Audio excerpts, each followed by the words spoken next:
আসসালামু আলাইকুম। বাংলা সংবাদে সবাইকে স্বাগত জানাচ্ছি ফিরোজ তোহা। শুরুতেই বিআরবি কেবলস সংবাদ শিরোনাম। ইরানের সঙ্গে সম্ভাব্য যুদ্ধে ইরানের দীর্ঘমেয়াদী প্রতিরোধ ভিত্তিক কৌশলগুলো মার্কিন যুক্তরাষ্ট্রকে হতবাক করবে জানালেন ইরানের ইসলামী বিপ্লবী গার্ড বাহিনীর ব্রিগেডিয়ার জেনারেল। মার্কিন যুক্তরাষ্ট্র এবং ইহুদিবাদী ইসরায়েলকে শিক্ষা দেওয়ার জন্য নতুন করে আবারও ব্যাপক প্রস্তুতি নিয়েছে ইরান। ইরানের নতুন প্রযুক্তিভিত্তিক ও কৌশলগুলো এতটাই শক্তিশালী হবে যে নতুন করে ইরান যখন আবার হামলা শুরু করবে মার্কিন যুক্তরাষ্ট্র দখলদার ইসরায়েলিরা হতবাক হয়ে যাবে। এরপর জানাবো, ইরানের ভয়ে পিছু হটলেন ডোনাল্ড ট্রাম্প, নিজের দায় অন্যদের ঘাড়ে চাপালেন। মার্কিন প্রেসিডেন্ট ডোনাল্ড ট্রাম্প আবারও নিজের দেয়া ঘোষণা থেকে সরে যাওয়ার দায় অন্যদের উপর চাপিয়েছেন। তিনি নতুন করে ইরানে আক্রমণ চালানোর জন্য ঘোষণা দিয়েছিলেন, তবে তার এই ঘোষণা পুরোপুরি ব্যর্থ হয়েছে। তিনি মধ্যপ্রাচ্যের দেশগুলোর উপর দায় চাপিয়ে যুদ্ধ থেকে সরে দাঁড়িয়েছেন। তিনি জানিয়েছেন যে এই মুহূর্তে আর হামলা করার মুডে নেই মার্কিন যুক্তরাষ্ট্র, কারণ তিনি বুঝতে পেরেছেন যে আবার হামলা হলে মার্কিন যুক্তরাষ্ট্রের অবস্থা খুবই শোচনীয় হবে। এদিকে গাজাগামী ত্রাণবাহী জাহাজে ইসরায়েলের হামলা, সব মানবাধিকার কর্মী গ্রেপ্তার। অবরুদ্ধ গাজা উপত্যকার দিকে এগিয়ে যা ত্রাণবাহী জাহাজে ব্যাপক হামলা চালিয়েছে ইসরায়েলি বাহিনী। জাহাজবহর সুমুদ ফ্রিডম ফ্লোটিলার উপর হামলা চালিয়েছে দখলদার ইসরায়েলের নৌবাহিনী এবং আন্তর্জাতিক সংবাদ মাধ্যমগুলো এই তথ্য নিশ্চিত করেছে। তারা জানিয়েছে যে হামলা চালিয়ে তারা এই জাহাজগুলো থেকে সব ত্রাণ লুটপাট করে নিয়ে গেছে এই জায়নবাদীরা। তাদের উদ্দেশ্য হচ্ছে তারা ফিলিস্তিনিদের জন্য একটি চাউলের দানাও গাজায় পৌঁছাতে দেবে না। এবারে জানাবো, ইরানের পারমাণবিক কর্মসূচিতে রাশিয়ার সমর্থন, স্পষ্ট বার্তা ল্যাভরভের। রাশিয়ার পররাষ্ট্রমন্ত্রী সের্গেই ল্যাভরভ জানিয়েছেন যে শান্তিপূর্ণ উদ্দেশ্যে ইউরেনিয়াম সমৃদ্ধকরণের পূর্ণ অধিকার ইরানের রয়েছে। তাসনিমকে উদ্ধৃত করে পাসটুডে জানিয়েছে যে রুশ পররাষ্ট্রমন্ত্রী সের্গেই ল্যাভরভ ইরান বিষয়ে এক সংবাদ সম্মেলনে বলেছে যে শান্তিপূর্ণ উদ্দেশ্যে ইউরেনিয়াম সমৃদ্ধ করার পূর্ণ অধিকার ইরানের রয়েছে। ইরান কোনোভাবেই মার্কিন যুক্তরাষ্ট্রের কাছে মাথা নত করবে না। বন্ধুরাষ্ট্র ইরানকে সর্বাত্মকভাবে সহযোগিতা করবে রাশিয়া। এবং সর্বশেষ জানাবো বাংলাদেশের সংবাদ। ভূমি সেবায় দুর্নীতি এবং হয়রানি বন্ধ করতে চায় সরকার, বললেন প্রধানমন্ত্রী। সাধারণ মানুষের কাছে ভূমি সংক্রান্ত বিষয় মানেই যেন হয়রানি, অনিশ্চয়তা এবং দুর্ভোগ। এই ধারণা বদলে দিতে ডিজিটাল ও প্রযুক্তি নির্ভর দুর্নীতিমুক্ত সেবা নিশ্চিত করার লক্ষ্য নিয়ে আয়োজন নতুন যুদ্ধে তেহরান শত্রুদের বিস্মিত করবে। প্রযুক্তি ও ভূরাজনৈতিক সমীকরণকে বদলে দিয়ে সম্ভাব্য যুদ্ধে ইরানের দীর্ঘমেয়াদী প্রতিরোধ ভিত্তিক কৌশলগুলো শত্রুদের হতবাক করবে বলে জানিয়েছে তেহরান। পাসটুডে জানিয়েছে যে ভবিষ্যতে ইরান এমন কিছু প্রযুক্তি নিয়ে তারা গবেষণা করছে এবং সেই প্রযুক্তিগুলো তারা অনেক অংশই তৈরি করে ফেলেছে। এই প্রযুক্তিগুলো দিয়ে তারা ভবিষ্যতে এমন কিছু অর্জন করতে চলেছে যেটি শত্রু দেশগুলো কখনোই কল্পনাও করতে পারেনি। শত্রুরা মনে করেছিল ইরান হয়তো খুবই দুর্বল সামরিক ক্ষমতা সম্পন্ন একটি রাষ্ট্র, কিন্তু ইরান দেখিয়ে দিয়েছে তারা আসলে কিভাবে কি করতে পারে। পুরো পরিস্থিতি তারা যেভাবে নিয়ন্ত্রণ করতে পারে সেটি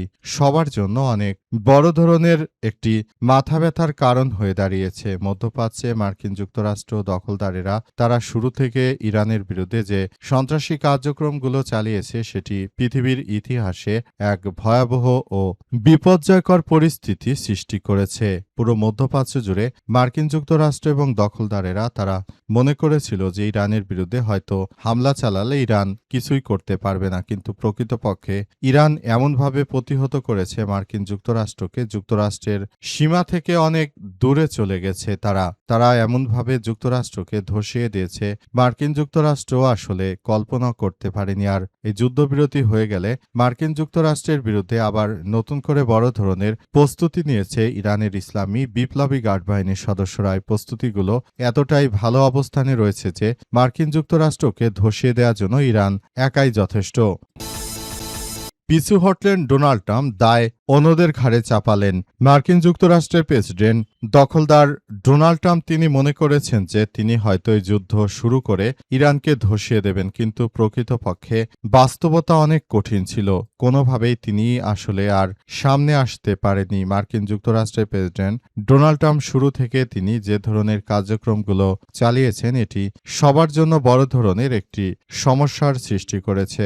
মার্কিন যুক্তরাষ্ট্র শুরু থেকে যে ধরনের আসলে কার্যক্রমগুলো চালিয়েছে এটি পৃথিবীর ইতিহাসে এক বর্বরতম অধ্যায় হয়ে দাঁড়িয়েছিল, কিন্তু শেষ পর্যন্ত মার্কিন যুক্তরাষ্ট্রের এই সন্ত্রাসী কার্যক্রমগুলোকে ধসিয়ে দিয়েছে ইরান। এ কারণে মার্কিন যুক্তরাষ্ট্র আসলে ইরানের সামনে টিকতে না পেরে শেষ পর্যন্ত পিছু হটতে বাধ্য হয়েছে এবং তারা এখন পিছু হটে নিজেরা এমন কিছু ভাব ধরছে, মনে হচ্ছে যে এই যুদ্ধে তারা হয়তো অনেক ভালো কিছু অর্জন করে ফেলেছে, কিংবা যুক্তরাষ্ট্রের প্রেসিডেন্ট ডোনাল্ড ট্রাম্প তিনি এই যুদ্ধে নিজেকে জয়ী করার ক্ষেত্রে আসলে তিনি এমন কিছু পদক্ষেপ গ্রহণ করতে চাইছেন, মনে হচ্ছে যে তিনি হয়তো খুবই ভালো কিছু অর্জন করেছেন, কিন্তু প্রকৃতপক্ষে তিনি বাস্তবতা থেকে অনেক দূরে সরে গেছেন। তিনি এখন আর আগের মতো অবস্থানে নেই। তার অবস্থা খুবই শোচনীয় আকার ধারণ করেছে। তিনি এখন ইরানের বিরুদ্ধে নতুন করে আক্রমণ চালাতে চাইলেও এই মুহূর্তে তিনি আসলে সেটি আর করতে পারছেন না। তার অবস্থা খুবই শোচনীয় আকার ধারণ করেছে এবং তিনি পুরোদমে ফেঁসে গেছেন বলে এমন তথ্য সামনে এসেছে। মার্কিন যুক্তরাষ্ট্রের প্রেসিডেন্ট ডোনাল্ড ট্রাম্প তিনি শুরু থেকে যে ধরনের সন্ত্রাসী কার্যক্রমগুলো চালিয়েছেন এটি পৃথিবীর ইতিহাসে সবথেকে এক বিপজ্জনক অধ্যায় হিসেবে দাঁড়িয়েছে।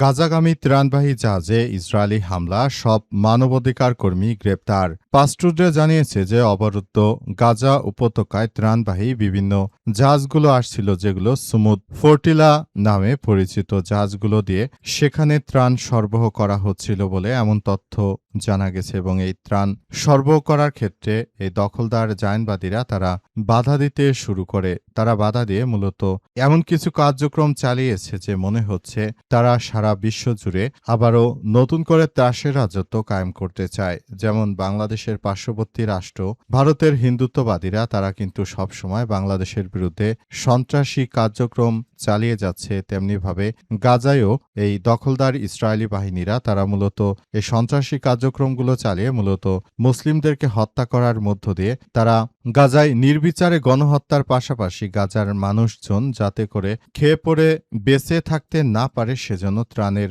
বহরগুলো পুরোদমে আটকে দিচ্ছে জায়নবাদীরা তারা মনে করেছে বিশ্বের বুকে হয়তো এই ফিলিস্তিনিদের আর বাঁচার কোনো অধিকার নেই। আর মধ্যপ্রাচ্যেরও যেসব মুসলিম দেশগুলো রয়েছে ফিলিস্তিনিদের বিপদ আপদে কেউই কথা বলছে না, সবাই যার যার জায়গা থেকে পুরোদমে সমস্যার মধ্যে রয়েছে। এই প্রক্রিয়ার মধ্য দিয়ে আসলে বাংলাদেশটাকে কিংবা বিশ্বের বুকে ফিলিস্তিনিরা কিভাবে বাঁচবে সে বিষয়গুলো নিয়ে এখনই সবার চিন্তা করা উচিত। সুমুদ ফোর্টিলা যেগুলো ইউরোপের ইটালির বন্দর থেকে জাহাজগুলো ভরে ত্রাণ আসছিল এবং নিরীহ ফিলিস্তিনিদের সহযোগিতা করার জন্য, কিন্তু সেই ত্রাণবাহী যারা কর্মী রয়েছেন তাদের সবাইকে আটক করে নিয়ে গেছে এই দখলদারেরা। তাদের উদ্দেশ্য হচ্ছে না খেয়ে তারপর দুর্ভিক্ষে যেন মারা যায় ফিলিস্তিনিরা। এটি বিশ্বের বুকে এক ধরনের নতুন জেনোসাইড বা গণহত্যার সৃষ্টি করছে এই জায়নবাদীরা। তাদের উদ্দেশ্যই হচ্ছে মুসলিমদেরকে হত্যা করে একটি ত্রাসেরও ভীতিকর রাজনৈতিক ব্যবস্থা তৈরি করতে চায় বিশ্বজুড়ে।